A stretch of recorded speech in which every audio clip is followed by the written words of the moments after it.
Shalom Chavrim, I'm Stephen Ben-Nun. You're watching Israeli News Live. Bit of a prophetic segment this evening. And friends, I'm going to tell you something. We're not going to be playing church tonight. I can promise you that. Just a real quick note to let you guys know. On our website, IsraeliNewsLive.org. If you scroll down here, right there at the beginning of our news here, on the right-hand side, recent articles, Kansas Conference, December 1st and 2nd. If you click on that link, you got a couple of things that will happen. You can go there and see a clip, a little inside look at the information we have been sharing publicly. Very small clip of what's going on. Also, at the top of our website, at any time, you can click directly to go to the conference website itself, to where you can register for the Kansas Conference 1st and 2nd. 3 weeks out is all we are to that conference. So just as a reminder, for more info, click on that. It'll take you there. It shows you the countdown, 21 days, 15 hours. We got 3 weeks till the conference time starts. You're not going to want to miss it. I'm going to try to get everything up and going as far as because people are asking about a schedule. It does begin for the public, the general public, at 2 p.m. on December the 1st. That's Saturday afternoon at 2 p.m. All three of us, myself, Brother Pigeon, as well as my wife, Yana, will all speak one message that afternoon. And then again, we will open back up the doors Sunday morning. It'll be an all-day affair. A lot of information be shared, but I haven't put down the itinerary as of yet on those things, and I haven't posted it as of yet. So some of you, I kind of know some people like Dr. Pigeon better. You want to come to see him? Hey, I understand that. Or you might like my wife a lot better than me. No problem. So I kind of mix it up to where you kind of have to come listen to the long-winded guy like myself. Actually, I think we're all long-winded. Anyway. Let's get into the message today, guys, and I'm really, I'm very concerned what I'm seeing going on in the world. And I'm so concerned that I'm afraid that we're totally missing the most important aspect of what we should be doing as believers. Those of you that follow the channel, let's say you're a Christian, and there's many that are not. I understand that, and I appreciate you being here and tolerating listening to me go through my rants from time to time. But I'm really wanting to take a little bit of time and share with you some information here, and I think it'll be great even for those of you that are not Christians. You may be Jewish, you may be Arabic, or Muslim by faith, or another religion there, but I think it may bless you as well. So let's get right into this, because I want to talk about the Goyim, the Gentiles, as we often refer to them. That's where we're going to start at, and we're going to be looking at several different passages, including New Testament as well, and looking at the events that are happening in the world. Syria, Yemen, Libya, etc., Afghanistan, and taking a very serious, hardcore look at these things, because I'm very, very concerned about my friends and the way we make our stand, whether it be politically, whether it be or standing with Israel, because so many people believe that we should stand with Israel. I agree we should stand with Israel, but are we standing with Israel the way that Yeshua would have, the way that Jesus himself would have stood with Israel, and the way he did stand with Israel 2,000 years ago? Let's get right into it, though. And I'm going to start right here with our father Avram, or Abraham. It says, and when Abram was 90 years old and 9, the Lord appeared to Abram and said unto him, I am God Almighty. Okay? He says to Avram, V'yomer Eliav ani El Shaddai, okay? And he says, walk before me and be thou wholehearted. I will make my covenant between me and you, and will multiply you or thee exceedingly. And Abram fell on his face, and God talked with him, saying, as for me, behold, my covenant is with thee, and thou shalt be the father of a multitude of nations. All right, now, I think this is extremely important, verse 4 right here. And it goes on, neither shall thy name anymore be called Avram or Abram, but thy name shall be called Avraham, for the father of a multitude of nations have I made you. All right, let's look at verse 4 here. And this is, you're going to understand why. It's very important. In the Hebraic language right here, he says, Ani hine barati itach. Okay, ha'it la'av hamaon goyim. Now, I'm going to tell you something, friends. I've sat in many Jewish homes because I'm Jewish myself, and I have sat with many well-known rabbis, etc., but especially amongst the secular Jews. They're very pro-Zionist, which me and my wife were pro-Zionist at one time. And many times I often hear the expression, well, Steve, they're just the Goyim. It's the Goy, the Goyim. And we always have referred to the people that are not Jews as the Goyim, the Gentiles. The low life, in other words. I have to tell you like it is. The low life is the way many Zionist homes think of those that are not of Judah or the Jewish nation. But we fail to recognize the fact that Abraham, when he got his name changed, he is going to be La'av, to father, Hamaon Goyim. He would become a father of many Gentiles. The same word for nation is synonymous with the word for Gentiles, Goyim, the Goy. Goy is singular, Goyim is plural. Now, when we look at, say, for example, Ishmael, which was also a seed of Abraham, as the Bible clearly states, and we look at Yitzhak, who was also a seed of Abraham, God said that his promise would come through Yitzhak. But it did not change the fact that he would be a father of many Goyim, many Gentiles. Because you have to understand, there is only one thing that really made this part about Isaac special, and that was the faith side of it. It wasn't that God did not care about Ishmael, but he knew that through the very lineage of Yitzhak, that there would come faith. But that faith wasn't in every single child that came along through the lineage of Yitzhak, because we had Esau, and Yaakov believed and Esau did not believe. But yet it's through the same children, the same birth seed from Abraham. No wonder why Yeshua could say, you know, during the days of the Pharisees, he said, you are of your father the devil. They said, we are the seed of Abraham. He said, true, you are the seed of Abraham, but you do the works of the devil. Why? Because see, God is looking for that faith, for the one that truly will believe His Word. And this is the one where when the faith comes down through. And the thing was, even Sarah was given the test to see if she would truly believe the word of Almighty God when Yehovah was standing there in her presence, and she laughed within herself in the tent behind Abraham, said, how could this be, me and an old woman? Have a child, have pleasure with my Lord. Talking about Abraham. And the angel standing there with Abraham says, why did Sarah laugh? And she said, I didn't laugh. He said, but you did laugh. Now see, the thing was, it was like a test. If she had a belief, instant conception. See, but even in her doubt, Ishmael was brought forth. All right. Now we know the Bible said that Ishmael was a wild man, but still, God knew that Abraham loved him, and He blessed Ishmael as a result. And there are many children of Ishmael that end up become later believers in Yeshua. So just because you say, oh, they're Gentiles, I say this to my Jewish friends. My brethren, the people of my kindred.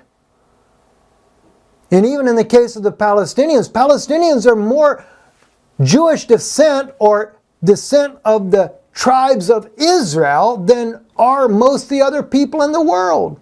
They're more descent to the 12 tribes of Israel than most Europeans are. So they share our DNA going back 2,500 years ago. They have an exact match of a DNA to a common ancestor 2,500 years ago. That's when the house of Israel and the house of Judah were there. And if I'm not mistaken, that's even before the division of the two nations. So we are commonly related to them. Why would we oppress them then? Let alone the fact that Abraham is the father of Goyim, the Gentiles, of many of them. And we totally overlook these things. Now, I want to share some things with you because these things really trouble me. Now, this is Paul speaking about this over in the book of Romans, and I'll read verse 16 and 17. Therefore, it is of faith that it might be by grace to the end of the promise might be sure to all the seed. Not that only which is of the law, but that also which is of the faith of Abraham, who is the father of us all. That's A-double-L, by the way. As it is written, I have made thee a father of many nations, or Goyim. All right? Before him whom he believed, even God who quickeneth the dead, and calleth those things which be not as though they were. In other words, it is still faith. The only reason Isaac, and then through Jacob, and then from Jacob through we find out comes down through the line there through David's seed, comes Yeshua, the Messiah. That was only tracing the seed that was going to be a supernatural seed because it would be a faith seed. And each individual that believes to begin with shows that they have that seed. Doesn't matter which side it comes down in that case, but in the case of the children like that, it didn't make that Isaac was greater than Ishmael, other than the fact that God knew that the faith was going to come down through that side. Because you got to remember, Isaac, right? But then Isaac produced twins. One doesn't believe, one does believe. You see what I'm saying? So it didn't make Isaac any more special. It's where the faith comes down through. Esau didn't believe, but his brother did, Yaakov. All right, and then it moved on down and down and down and down. All right, we ended up with the 12 tribes of Israel through Yaakov. But even then again, there's only one of those tribes that would produce the Mashiach, the Messiah himself. All right, now moving quickly, let's go ahead.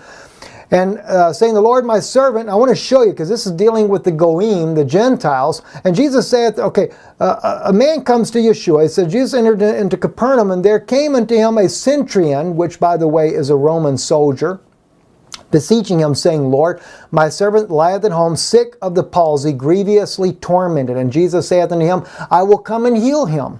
The centurion answered and said, Lord, I am not worthy that you should come under my roof, but speak the word only, and my servant shall be healed. For I am a man under authority, having soldiers unto me. And I say to this man, go, and he goeth, and to another one, come, and he cometh, and to my servant, do this, and he doeth it.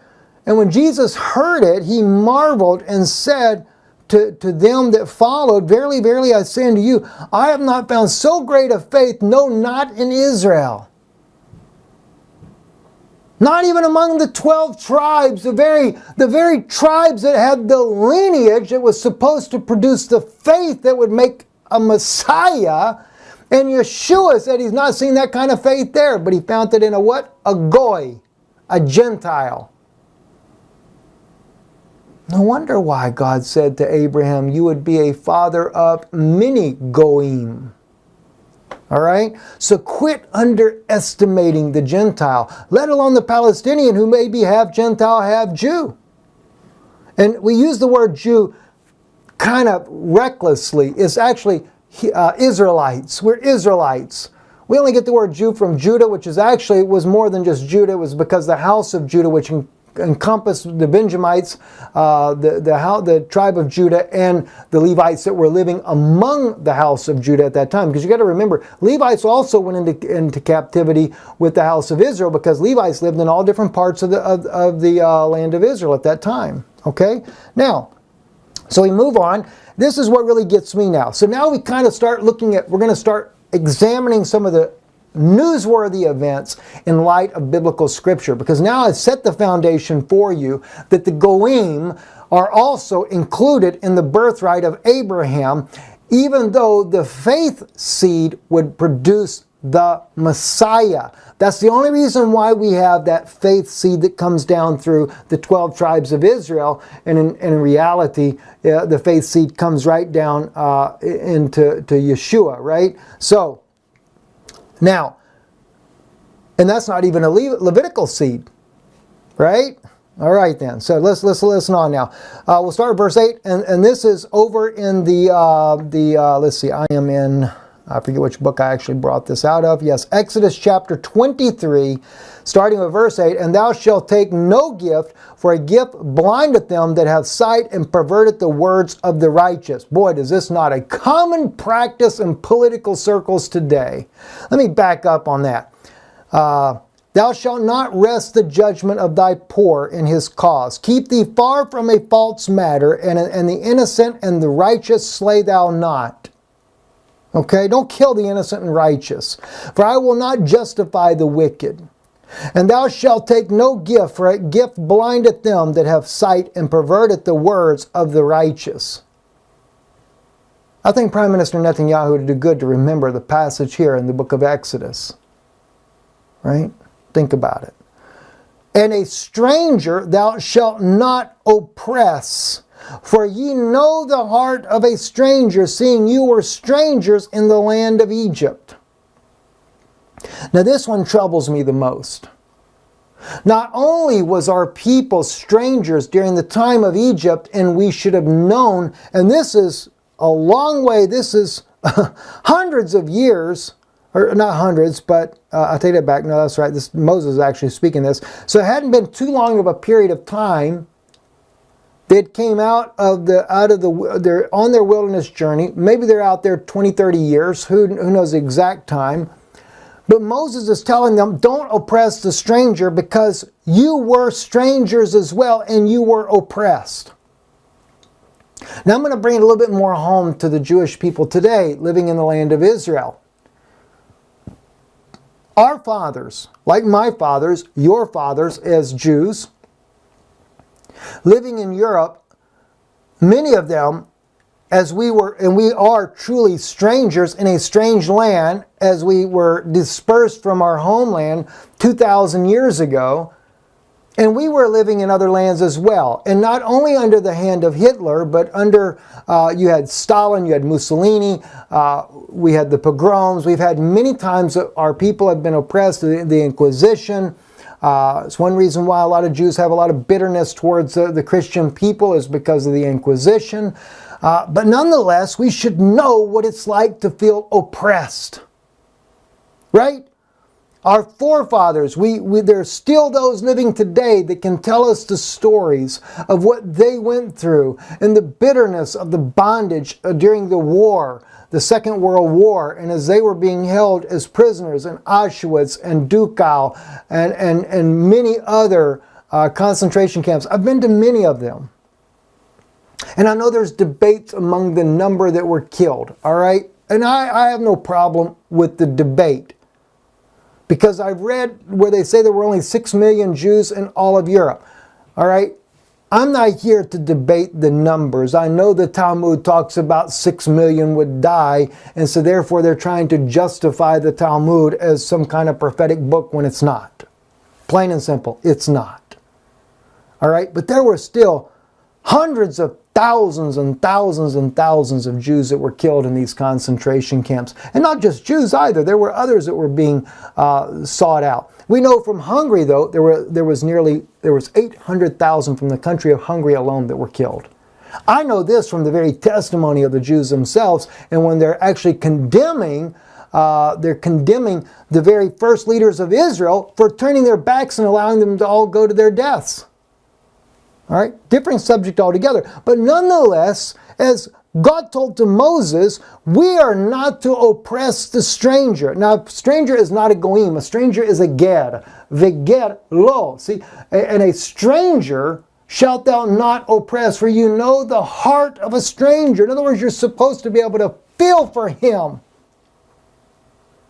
But you know, the problem was, those that got into power in the state of Israel did not have the feelings for them because they weren't the stranger.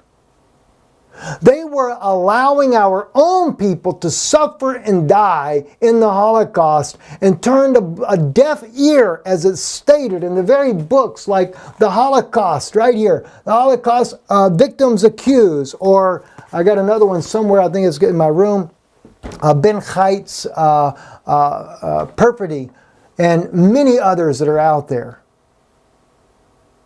Our first leaders of Israel never were the victims of the Holocaust. Now, I want to share with you something though. I want you to hear it not just from Steve.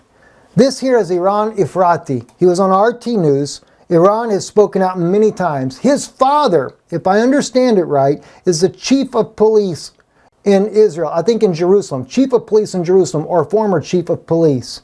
He comes from a long lineage living in the Holy Land there. His grandfather, or great-grandfather, I believe it was, considered himself a Palestinian Jew because his mother, I think, died in childbirth, and it was a Palestinian woman that breastfed him, and so therefore his first language was an Arabic language. But they were also considered a Zionist family, very pro the nation of Israel, because when the Jewish people began to migrate, he was the 7th generation, by the way, so that puts his family in there roughly about 140, 150 years. They'd been living in the land about 70 years before Israel became a nation. His grandfather fought in the liberation of Israel in 1948 because they were Jews. You have to understand, many Palestinians, there were many Jews amongst the Palestinians, or crypto-Jews as they were called.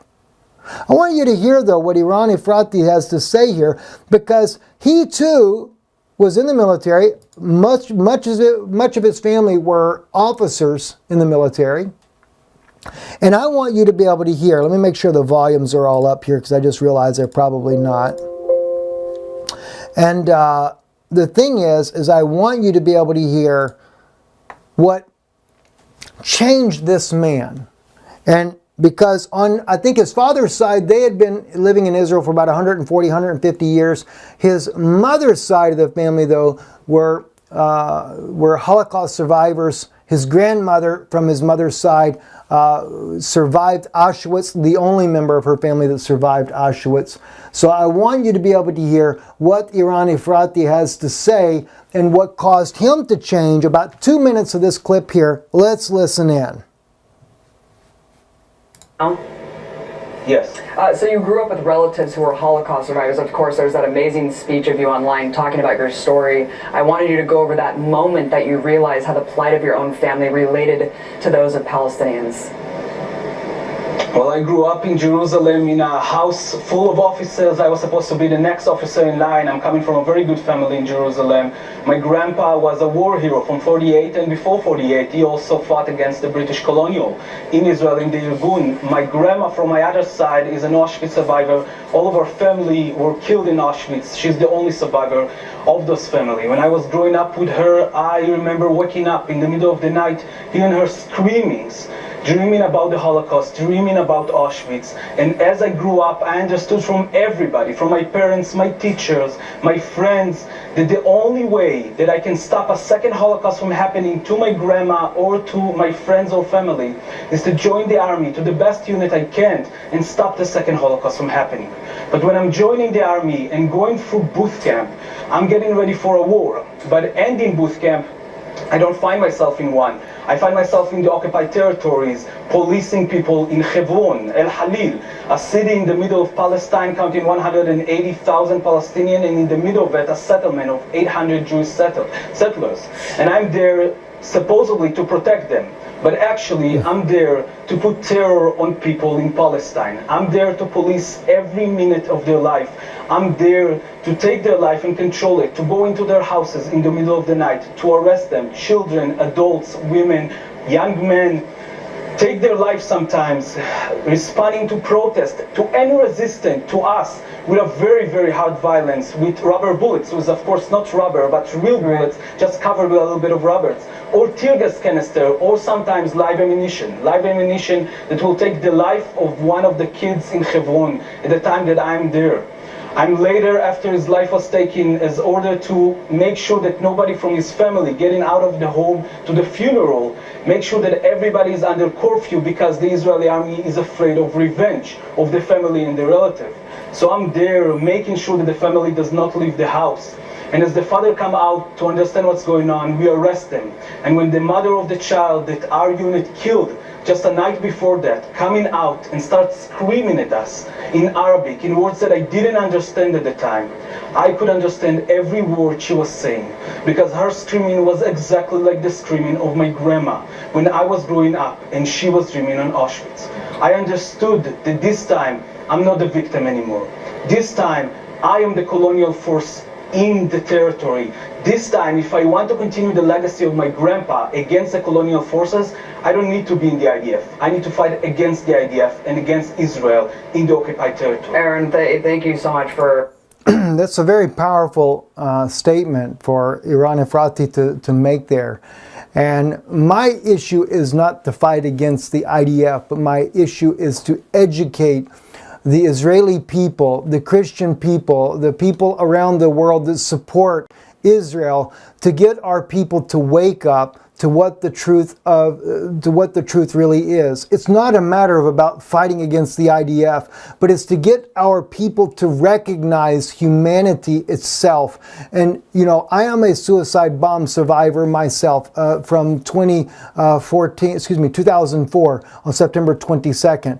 You know, so I know myself exactly what it's like to live in the Intifada, live in Israel. I lived in Israel at the time, and so I understand as well. There has been terrorism in the past, and of course there is violence that is incited, but we're not taking the time to really look at what's going on the other side. And we haven't taken the time to realize that many of the people that we've been fighting against are actually your brothers and sisters. They are Jewish descent. And even if they're not, Abraham is the father of many Goyim, nations. And where is it? When are we going to take the true peace-loving gospel of Jesus Christ, Yeshua HaMashiach, to the world?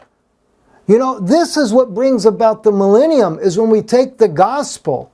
And even now we have in America this group of people from the southern regions of the hemisphere, Honduras and Brazil and all those places where they're coming displaced. Why? Because America has been involved in overthrowing those nations constantly. I know how it is. I worked with the CIA. I know what we do. And it's the same thing happening, the same thing that Israel is dealing with the Palestinians. As Iran Efrati, a former IDF military man coming from a whole family of officers and things, tells you, he realized that he was doing the exact same thing that was happening to his grandmother during the Holocaust. And many Israelis are saying these things. So no, I'm not here to, as he says, I don't agree with the part of fight against the IDF. I say we need to educate Israelis. We need to educate the Israeli politician, the Israeli soldiers, the Israeli people there, and especially to share the love of Jesus Christ, Yeshua HaMashiach. You know, and the sad thing is too, my Christian friends all over the world are blindly supporting the nation of Israel, the Zionist faction of it, and you fail to recognize that you have a huge number of believers there.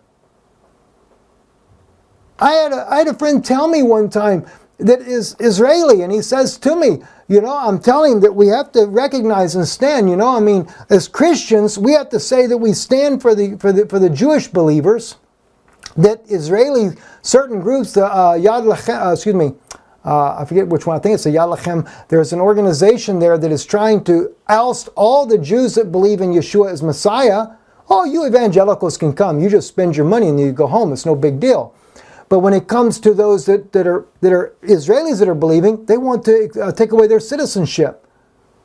You know, the Hyde family. We interviewed the Hyde family as an example there. Zev Porat also speaks about the difficulties. I've got another personal friend. I can't even call his name. He said, don't say my name on the air, Steve. He said they would expel me. Went through Aliyah. He's an Israeli believer. Other people I know there. Don't dare say that I am a believer. They would expel me. You know, this is totally wrong. And then when I said to the friend of mine, I said to him, I said, we have to take a stand for the Christian believers that are Jews. And what about the Palestinians? Oh, the Palestinians are just cannon fodder in his opinion. He didn't care if they were believers or not. See, the mindset has gone wrong. Now, Iran Efrati is one of many voices in Israel that is trying to educate and get people to understand. All right? Here's another example right here of the oppression here. Now, more than 10,000 Palestinian children ages 12 to 17 have been detained, and if they're for throwing stones and stuff. Do you realize that many of these children here that you see on here can end up 20 years in prison for throwing stones? Kids! My wife, when she was speaking at the conference in Tennessee, she brought this issue up because people don't even realize this. You know, they go to a military tribunal. Children do. Now they put on there 12 to 17. I've seen, I can't say if there's any cases per se, but I have seen 10-year-olds arrested before. I've seen the images of it. But yet, as my wife points out, and I'll share that with you a little bit later, as she points out, and the little boy he's got there is probably 14 years old. You know? I mean, I realize it's wrong for them to be throwing rocks, but again, what are we looking at? Just like Ahit Tamimi. What is this girl doing? She was slapping the soldier around, but they never tell you that the Israeli soldiers took her cousin only about 30 minutes before that and nearly blew his head completely off. And the Israeli government ended up treating the boy, but they made the parents sign a statement that he fell off his bicycle, and that's why half his head is gone. They don't tell you these things. Friends, listen, I love my people, the Jewish people, but I love the Palestinians. They're also, many of them, whether they're Israelite or whether they're just Goyim, the Goyim are also, Abraham is a father of many Goyim. You know, think about it. We've got to start really paying attention to what we're doing, friends, because we're not, those of you that are supposed to be believers in Yeshua, we are not truly carrying out the faith of Yeshua. This right here was, I just saw this on Ben Campen's Twitter page there, and Sonia actually reshared this as well. Friends that I have on Twitter there. This elderly man, he's coming up there, and he's telling to the Israeli soldiers, quit shooting the children. No, the little children are protesting, but again, like I said, we're not paying attention to what's going on. And this guy is up there, he's protesting what they're doing, and he's willing to even get in front of the gun to try to stop them from shooting the children, and he's giving them a lecture. They're little kids. Watch, he'll go right there. He nearly gets his own head blown off with a tear canister.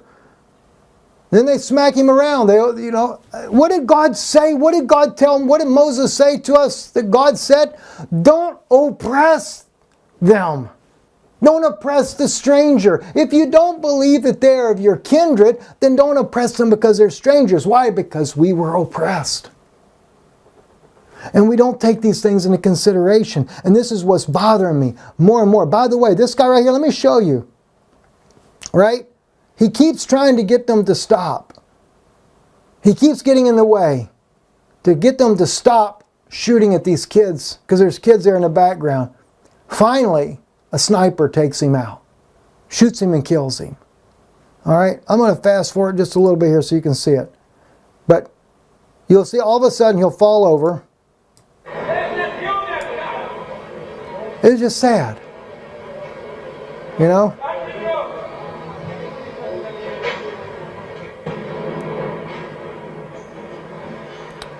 And he was shot right there in the street. Now I could tell it wasn't one of the guys standing there, and some people may not realize that, but I could hear the delay in the camera and the sound of the camera there of the shot. So the shooter was a little further away, but took him out.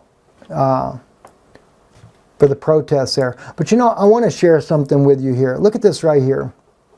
And it's not just Israel. We're talking about Middle East in general. Now I'm going to take you a little further and show you some more here. This here is in Matthew chapter 15. Yeshua here, it says here, insomuch that the multitude wondered when they saw the dumb to speak, the maimed to behold, the lame to walk, and the blind to see, and they glorified the God of Israel. And then Jesus called his disciples unto him, and he said, I have compassion on the multitude, because they continue with me now 3 days, and have nothing to eat. And I will not send them away fasting, lest they faint in the way. Now, I'm going to tell you something. You remember there was another time too where he says, you know, it talks about how they came for the fish and the bread. But still, he had compassion. He had compassion on them that they would go away hungry. And this is a different message altogether in a way. But when we take and we consider the situation going on in Yemen, and the other day I shared with you a picture of a little girl that was just skin and bones. She died. She died. Because we're so busy backing President Trump to make America great again. And I'm going to tell you something, friends. I'm a lifelong Republican. And it doesn't matter which one you put in. I tell you that from the days that I worked with the government. I know that both sides are just as wicked. Maybe an independent candidate might be better. I don't know about independent candidates. I can tell you though, Republican and Democrat both, they work together to smuggle drugs into this country. They work together to launder the drug money along with the elites of this nation, and then they work together to, you know, get kickbacks. And, you know, as God just said, don't take the gift, don't take the bribe, it blinds the eyes. Yeah, a lot of them do that. And then you take the extra money, you go buy all the military hardware, which, by the way, when we were sending the weapons into to the Contras there in Nicaragua, we were buying the weapons from the Iranians, the Russian-made weapons, to send to the Contras. Do you think any of that's ever changed? No, it hasn't. We have funded the wars with Libya, with Egypt. We have funded all the wars to fight the jihadists over there in Syria, the Al-Qaeda, Al-Nusra, and a whole bunch of other terrorist organizations. We have been busy bringing all the dope in from Afghanistan, and no doubt on military transport planes. I wouldn't be a bit surprised. And now, you know, the problem is, as I found out more recently as a journalist, which I've never told the true story about this as of yet, but that will come out. We'll speak about that in the conference there in Kansas. If you happen to come there, you'll find out some more interesting things. Now they're running the dope deeper into the United States, and it ends up into the deeper interior, because those coastal states like Florida and Louisiana and Texas and all that, they got onto that, you know, and it's making it a little bit harder. Because, you know, it's government officials and the CIA that have to outwit FBI and other law enforcement agencies. And of course, you know, they're not. Had one guy who worked narcotics for most of his life in the police department said to me recently, he said, Steve, he says, you're not kidding, I saw this. He said, they actually told me one time when we had found the big kingpin of the drug deals there, leave him alone. This guy here, you're not allowed to touch. Exactly. Yeah. So then they buy the weapons and we send it over there. We give them some cash to be able to keep fighting because they're a lot cheaper, you know, and then you pay all the politicians off. Yeah. I know 30 politicians that were subpoenaed, their records were subpoenaed in one of the most major drug smuggling cases in the United States of America there. And good old H.W. Bush made sure that those things were suppressed and the investigations were all stopped. He protected those 30 politicians. Some of the names would just blow you away to know who they are. Come to Kansas, you might find out. But anyway, the shame is upon us as Americans to continue to support the wars. And like I said, I know it doesn't make any difference. If Hillary got in, yeah, the war with Yemen would have went on. And yes, she would have took all the money from the Saudis just as much as Donald Trump is doing there to make America great again while we blow up the entire world. But while we're blowing up the world, Jesus was busy feeding those that came to listen to his message there. You know, maybe if we were a little bit more caring about the people that are starving in different parts of the world, maybe they would listen as well. Maybe if we were more about healing the sick rather than doing the pharmaceutical companies out there that are killing everybody, maybe then something would happen. Maybe if we had not allowed people like Monsanto to take and hybrid every seed on planet Earth when God said to you, do not let every seed bring forth of its kind, then maybe we would have no famines on the earth today. But Monsanto has went in there and hybrided all the seeds and everything so that you can't make the seed to reproduce again, so the common man can't grow his own food and nobody can survive. You want to know the truth? Tune in here. If you want to know a lie, I guarantee I can give you a whole list of people that will tickle your ears tonight if that's what you want. You want to stand for truth? Support this type of work that we're doing here. Stand up and take the time to go to IsraeliNewsLive.org and support this work. That's where you'll hear the truth. Let's take a little bit more and look at some more of the Word of God here. Here's another one. And Jesus went about all Galilee, teaching in their synagogues and preaching the gospel of the kingdom and healing all manner of sickness and all manner of disease among the people. And his fame went what? Throughout all of Syria. Because of the good that was happening to the Jews, he became well known in Syria. And they, what? The Syrians brought unto him all sick people that were taken with divers diseases and torments, and those which were possessed with the devils, and those which were lunatic, and those that had the palsy, and healed them. What did Jesus do? He healed them. Well, let's take a look and see what we do. All right. This here is from Nicholas J.S. Davies. Wrote the article here.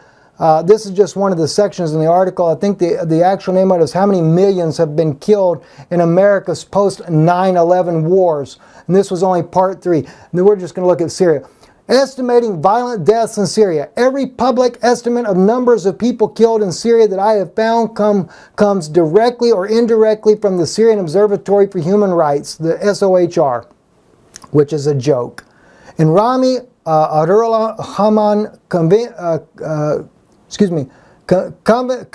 in the UK, he is a former political prisoner from Syria, and he works for assistance in Syria, who in turn draw on a network of about 230 anti-government activists across the country.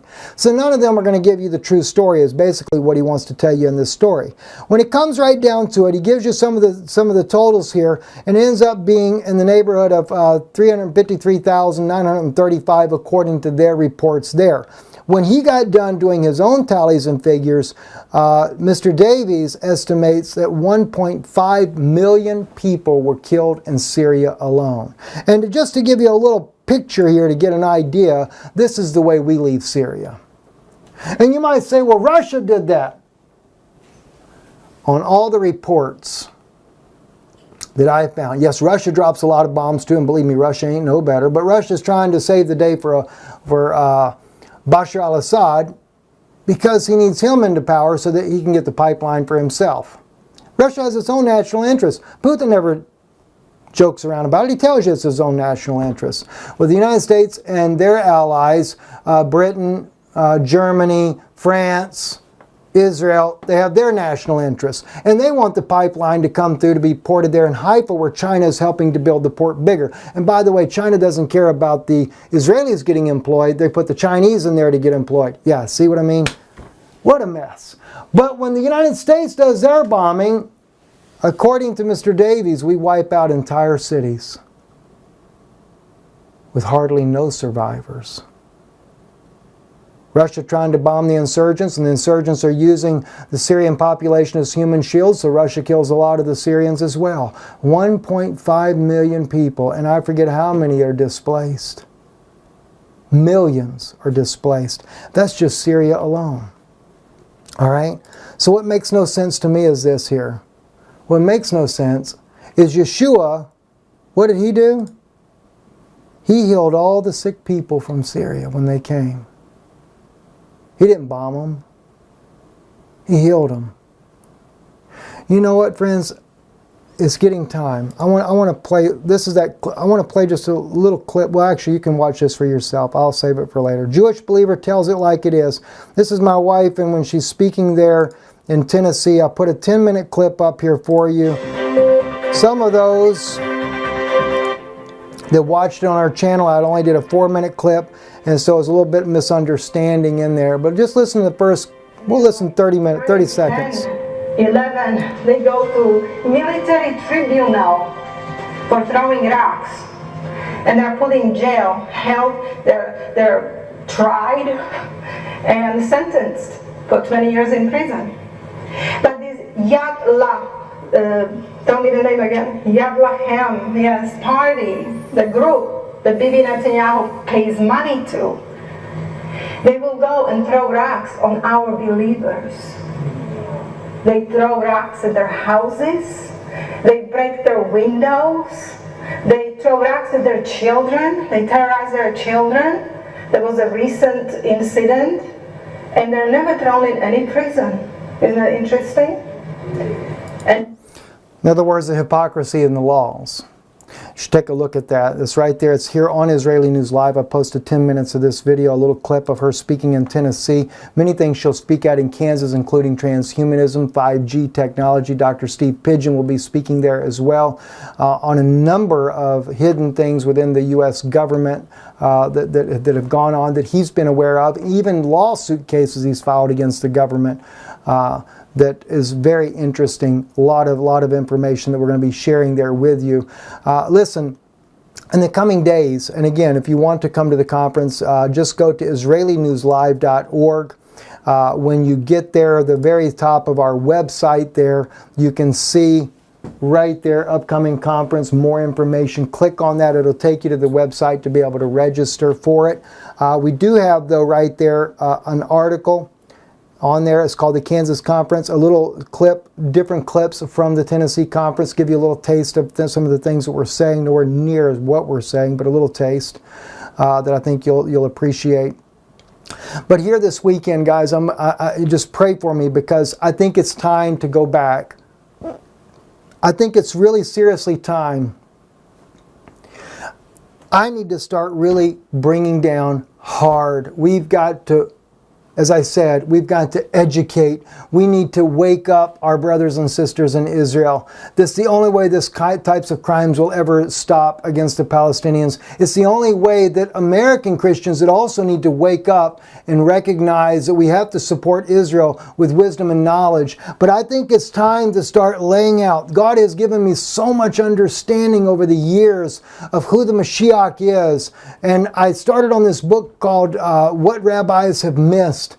And it's something that is just amazing, the things that God has shown me, like the crown of thorns that He placed on Yeshua's head was a sign to Israel. See, what was it? Because when Yeshua had the crown of thorns on His head and He was on the cross and He spoke out in that unknown language. See, it was like the time when Moses met God on Mount Sinai. By the way, Mount Sinai means, the word Sinai is a thorn bush. And there it was, the pillar of fire was in the thorn bush. And it was God Himself from the midst of the thorn bush speaking to Moshe. And the same thing happened on Calvary. There's so many insights that He has shared with me over the years, and He's made known to me to say to my people, to the Jewish people. And I think it's time to really start once again taking time here on Israeli News Live, where there are many Jews and rabbis that listen to this broadcast and share these deep teachings, you know, like Joseph and David. You know, and David, amazing. Even Absalom David leaves his 10 wives behind, like the 10 concubines of over in the New Testament. 5 are wise, 5 are foolish. You see, he crosses the Kidron Valley. We know all this. We know that how Shimei spits on him and everything, just like it would happen later. Shimei being a Benjamite, and it was the Benjamites that was spitting on Yeshua. You know, just like in the case of Joseph. You know, so many insights that He's made known to me in the case of Joseph, you know, just amazing things that I want to be able to share with you. The very fact of during Yom Kippur, we have the scapegoat and the sacrificial goat. All that is tied in the story of Joseph, or Joseph, in the story of Joseph, because why? Joseph, you know, Yeshua is truly the fulfillment of this, but Joseph, his brother, takes his coat, kills the goat, pours the blood on it, takes it to his father and says, tell us who does this belong to? Is this your son's coat or no? See, what was it? That goat was a sacrificial goat, but Joseph was the scapegoat. He bore in his own body the sins of his brother, and he took them very far away from the sight of his father. Yeshua did the exact same thing. He was both scapegoat and sacrificial goat in this case here. And there's so many things, even like when Joseph takes the cup that he drinks from, he puts it in Benjamin's bag, the very brother that was innocent of any crimes against Joseph. But what was it? It was a type showing that Benjamin's own children, along with the house of Judah, would take, when Yeshua came, they would betray him at the communion table. And this is why the cup was placed in his bag. There's so many insights like this. It just totally overwhelms me to even think about it. We're going to start sharing those here on Israeli News Live. Try to wake up our people, educate our people. See, don't go against them. God knows Israel does need a military, but we need some education, because right now we still have the Zionist leaders that are taking our people in the wrong direction. If you want to stand with a ministry that stands for really truth, not tickling the ears to give you mainstream media, but stands with real truth, why don't you stand with Israeli News Live? If you can't donate on our website, IsraeliNewsLive.org, right here, and you can see it, Israeli with S-I-S-R-A-E-L-I, newslive.org. You know, if you have trouble donating on the little place here on the bottom right-hand side here, you can also do this by mail. It appears here at the end of the video, our mailing address here in Orlando, Florida. Or you can go to patreon.com/Israeli News Live. We'll be sharing more insights there. We normally get 1 or 2 videos up a week, trying to get to where I can do about 3 a week. That's what I'm trying to get my goal up to there. Join us over there as well. Even if you're not there just listening to the information there, it's another way you can help give, and it can be on a regular basis. I'm Stephen Ben-Nun. You're watching Israeli News Live. Erev Tov.